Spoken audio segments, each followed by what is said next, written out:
एक बुजुर्ग महिला झाड़ू पकड़े बैंक के बाहर सफाई कर रही थी। किसी ने उसे देखा तक नहीं, लेकिन 5 मिनट बाद पूरा बैंक उसके सामने झुक गया।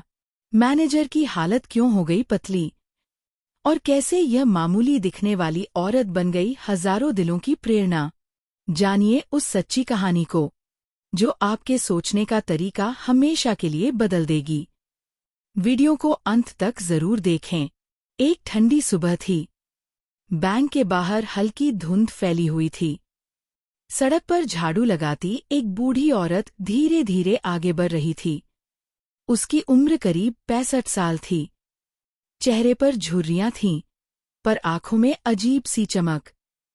बगल में लगे बैंक के शीशे के दरवाजे से मैनेजर अरुण बाहर आया। साफ कपड़े, चमचमाते जूते और चेहरे पर घमंड।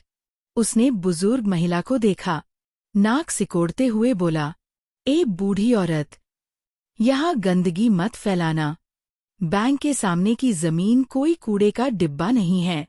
औरत ने झुककर कहा, बेटा, मैं तो सफाई कर रही हूँ, गंदगी तो हटाने आई हूँ। मैनेजर ने हंसते हुए दोस्तों से कहा, देखो कैसे ये लोग नीचे पैदा होते हैं और नीच काम करके भी खुद को जरूरी समझते हैं। सफाई महिला कुछ नहीं बोली, चुपचाप अपना काम करती रही। 5 मिनट बाद बैंक के गेट से एक काली गाड़ी आकर रुकी। गाड़ी से निकले 2 सरकारी अफसर। पीछे पीछे आया बैंक का क्षेत्रीय अधिकारी। मैनेजर दौड़कर उन्हें रिसीव करने गया। अधिकारियों की नजर उस बुजुर्ग महिला पर पड़ी। वे उसके पास जाकर झुक गए। नमस्ते श्रीमती कमला देवी, हमें नहीं पता था आप आज खुद आएंगी। मैनेजर की आंखें फैल गईं। उसका चेहरा सफेद पड़ गया। कमला देवी ने मुस्कराते हुए कहा, हाँ, आज मैंने सोचा अपने पुराने बैंक को खुद जांचूं, जहां मेरी करोड़ों की एफडी है। मैनेजर के हाथ कांपने लगे। उसे समझ नहीं आ रहा था कि क्या बोले। कमला देवी ने अफसरों से कहा, शायद इस बैंक को नए नेतृत्व की जरूरत है, जो इंसानियत समझता हो, ना कि पद देखकर लोगों का सम्मान करता हो। मैनेजर अब कुछ नहीं बोल सका। वह शर्म से सिर झुकाकर खड़ा रहा। बैंक के गेट के बाहर अब भी झाड़ू रखी थी, पर अब वो झाड़ू एक इम्तिहान बन चुकी थी, जिसमें इंसानियत बुरी तरह से फेल हो चुकी थी।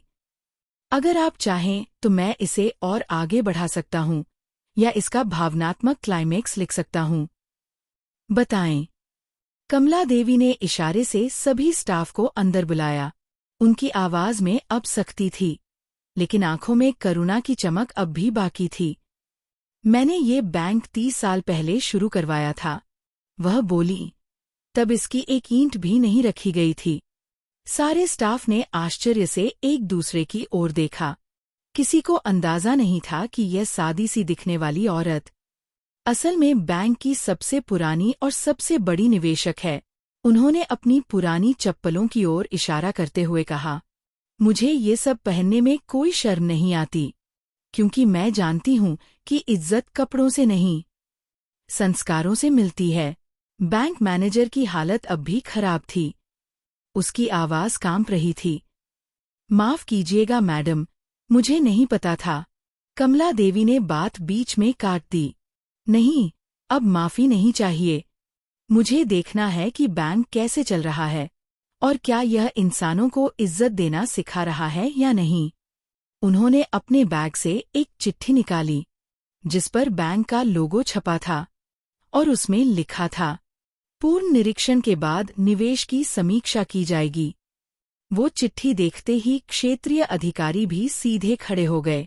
अब सब समझ चुके थे कि यह सिर्फ एक बुजुर्ग महिला नहीं, बल्कि इस बैंक की असली आत्मा है। बाहर खड़े कुछ ग्राहक ये सब देख चुके थे। उनमें से एक युवा बोला, आज के बाद हम भी किसी को उसके कपड़ों से नहीं आंकेंगे। कमला देवी ने मुस्कुराकर बैंक से बाहर कदम रखा। सूरज अब बादलों के पीछे से निकल चुका था, और उस सफाई वाली झाड़ू के पास खड़ा बैंक मैनेजर अब अपने अंदर की गंदगी को साफ करने में लग चुका था। बैंक के बाहर खड़े लोग अब खामोशी से उन्हें जाते देख रहे थे। कमला देवी के चेहरे पर कोई घमंड नहीं था, बस एक सुकून भरी मुस्कान थी, जैसे किसी माँ ने अपने बच्चों को सही राह पर लौटते हुए देख लिया हो। अंदर बैंक में माहौल पूरी तरह बदल चुका था। वो कर्मचारी जो अभी तक सिर्फ आदेशों का पालन करते थे, अब सोचने लगे थे कि इंसान की असली पहचान क्या होती है। अगले दिन सुबह बैंक के गेट पर एक नया बोर्ड टंगा था। हर ग्राहक यहाँ सम्मान के साथ स्वागत पाएगा।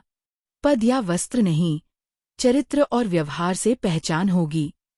और उस बोर्ड के नीचे एक छोटी सी प्लेट में खुदा था, स्मृति में श्रीमती कमला देवी, जिन्होंने हमें इंसानियत सिखाई। कमला देवी उस दिन तो चली गईं, लेकिन जो सबक वो दे गईं, वह बैंक की हर ईंट में दर्ज हो गया। और वो मैनेजर, अब वो हर सुबह गेट पर खुद खड़ा होता है, हर आने जाने वाले को नम्रता से नमस्ते करता है। शायद वह अब भी शर्मिंदा है, लेकिन उससे भी ज्यादा वह अब एक बेहतर इंसान बन चुका है। वक्त बीतता गया, बैंक ने अपनी छवि पूरी तरह बदल दी। ग्राहकों की संख्या बढ़ने लगी। लोग कहने लगे, यह वह जगह है जहां इंसान को इंसान समझा जाता है। कमला देवी की कहानी अब सिर्फ बैंक तक सीमित नहीं रही। अखबारों में छपा, झाड़ू लिए महिला निकली करोड़ों की मालकिन। और सोशल मीडिया पर वायरल हुआ एक ही संदेश, कभी भी किसी को उसके कपड़ों या काम से मत आको। स्कूलों में, कॉलेजों में इस घटना को मूल्य शिक्षा के पाठ में शामिल किया गया। बच्चों को सिखाया गया कि सम्मान सबसे बड़ा उपहार है, जो हर किसी को बिना शर्त दिया जाना चाहिए। कुछ महीनों बाद कमला देवी ने एक और काम किया। उन्होंने अपने निवेश का एक बड़ा हिस्सा सम्मान और संवेदना ट्रस्ट नाम की संस्था को दान किया, जिसका मकसद था झुग्गियों में रहने वाले लोगों को शिक्षा देना और सफाई कर्मचारियों को वह इज्जत दिलाना जिसके वे असली हकदार हैं। बैंक की दीवारों पर आज भी वह तस्वीर टंगी है, जिसमें कमला देवी मुस्कुरा रही हैं, हाथ में झाड़ू लिए। वो मुस्कान अब हर सुबह हर उस इंसान को याद दिलाती है कि इंसान की कीमत उसके मन से होती है, न कि उसकी माली हालत से। यह एक महिला की कहानी नहीं थी, यह समाज को आईना दिखाने वाला एक सच था। समय की धारा बहती रही, लेकिन कमला देवी की उस एक सुबह ने हजारों जिंदगियों की सोच बदल दी।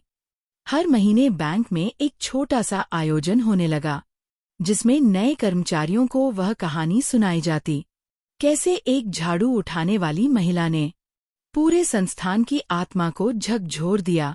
कई युवा प्रेरित होकर सम्मान और संवेदना ट्रस्ट से जुड़ गए। कोई सफाई कर्मचारियों के बच्चों को पढ़ाने लगा, तो कोई उनकी चिकित्सा व्यवस्था में मदद करने लगा। कमला देवी ने उस उम्र में जो बीज बोया था, वह अब समाज में बदलाव का एक विशाल वृक्ष बन चुका था। और सबसे अनोखी बात ये थी कि उन्होंने कभी अपनी पहचान को बढ़ा चढ़ाकर नहीं बताया। उनका कहना था, जब तक लोग केवल दौलत से नहीं, बल्कि इंसानियत से पहचाने, तभी असली बदलाव होगा। उनकी जिंदगी एक सबक बन चुकी थी, एक कहानी जो हर उस इंसान को याद दिलाती है कि कभी भी किसी को छोटा मत समझो, क्योंकि जिस इंसान को तुम नीचे समझते हो, वही तुम्हें इंसानियत की ऊंचाई सिखा सकता है। और यही थी कमला देवी की असली जीत। कमला देवी की कहानी अब किताबों में छप चुकी थी। विद्यालयों में उनके नाम पर निबंध प्रतियोगिताएं होती थीं। बच्चे उनकी तस्वीर पर फूल चढ़ाकर प्रण लेते कि वे कभी भी किसी को उसकी स्थिति या पहनावे से नहीं आंकेंगे। बैंक ने एक विशेष स्कॉलरशिप शुरू की, कमला देवी सम्मान छात्रवृत्ति, जो उन बच्चों को दी जाती थी जिनके माता पिता सफाई या मजदूरी का कार्य करते थे। इस पहल ने समाज में एक नई लहर पैदा की। अब लोग सफाई कर्मियों को सिर्फ काम करने वाला नहीं, बल्कि समाज का सम्मानित हिस्सा समझने लगे। एक दिन एक पत्रकार ने कमला देवी से पूछा, आपने यह सब कैसे किया? वह मुस्कराईं और बड़ी सादगी से बोलीं, जिस दिन इंसान की पहचान उसके दिल से होगी, उस दिन समाज सच में साफ हो जाएगा। उनके इन शब्दों ने पूरे देश को झकझोर दिया। बुजुर्ग होते हुए भी कमला देवी गांव-गांव जाकर लोगों से मिलती, बच्चों को पढ़ने के लिए प्रेरित करती और बड़ों को सिखाती कि इज्जत देना सिर्फ पैसे वालों का हक नहीं होता, बल्कि हर दिल का फर्ज होता है।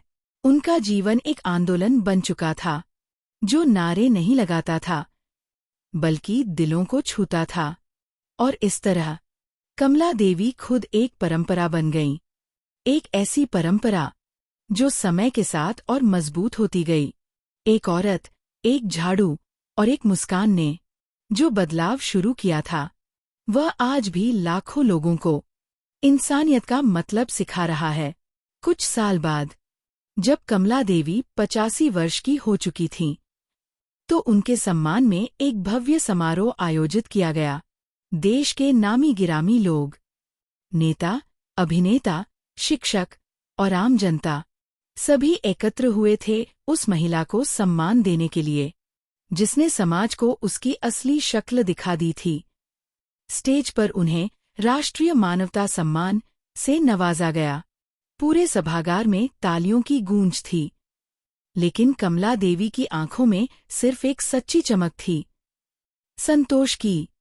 उन्होंने मंच पर खड़े होकर कहा, अगर मेरी कहानी ने किसी एक इंसान को भी बदल दिया है, तो मेरा जीवन सफल है। उसके बाद वे मंच से नीचे उतरीं और सबसे पहले जाकर उस सफाई कर्मी महिला के चरण छुए, जो पूरे कार्यक्रम की व्यवस्था कर रही थी। सभी लोग सन्न थे, कैमरे उनके सामने थे, पर कमला देवी के लिए वह सिर्फ एक और इंसान थी, जिसका काम सबसे सम्मानजनक था। इस दृश्य ने साबित कर दिया कि असली महानता वो होती है जो झुककर दूसरों को ऊपर उठाए। उस दिन से एक नारा हर दिल में गूंजने लगा, कमला देवी की तरह सोचो और इंसानियत को जियो। अब जब भी कोई बच्चा स्कूल में पूछता है, असली हीरो कौन होता है, तो शिक्षक मुस्कुराकर कहते हैं, कमला देवी। समय ने धीरे धीरे अपने पन्ने पलटे। कमला देवी अब बहुत बुजुर्ग हो चुकी थीं, पर हर सुबह उनकी आदत वही रहती, एक प्याली चाय, एक अखबार और दिन की शुरुआत एक सच्चे मुस्कान के साथ। एक सुबह वह हमेशा की तरह चुपचाप खिड़की के पास बैठीं। बाहर बच्चे स्कूल जा रहे थे। किसी ने उन्हें दूर से नमस्ते कहा। उन्होंने हल्के से सिर हिलाया और उनकी आंखें एक गहरी शांति में डूब गईं। उस दिन शाम को कमला देवी चुपचाप इस दुनिया से विदा हो गईं। न कोई शोर, न कोई शिकायत, बस जैसे एक दिया अपनी लौ खुद बुझा दे। उनकी अंतिम यात्रा में हजारों लोग उमड़े, सफाई कर्मी, शिक्षक, अफसर, बच्चे, हर तबके का इंसान वहां था। कई के हाथों में झाड़ू थीं, जो अब प्रतीक बन चुकी थी सम्मान और बदलाव का। उनके जाने के बाद उनके नाम से एक सार्वजनिक पार्क बनाया गया, जहां एक बड़ी सी मूर्ति लगाई गई, कमला देवी की, हाथ में झाड़ू और चेहरे पर मुस्कान लिए। उस मूर्ति के नीचे सिर्फ एक पंक्ति लिखी थी, इज्जत बांटने वाली औरत। और आज भी जब कोई बच्चा वहां खेलते खेलते उस मूर्ति को देखता है, तो माँ उसे बताती है, ये वही दादी हैं जिन्होंने दुनिया को इंसानियत का असली मतलब सिखाया था। यही थी कमला देवी की कहानी, एक ऐसी महिला की कहानी जो साधारण दिखती थी, पर उसके विचारों ने समाज की सोच बदल दी। कहानी खत्म नहीं हुई, क्योंकि ऐसी कहानियां कभी खत्म नहीं होतीं। वो जीती हैं हर उस इंसान के अंदर जो किसी को उसकी इज्जत लौटाना जानता है।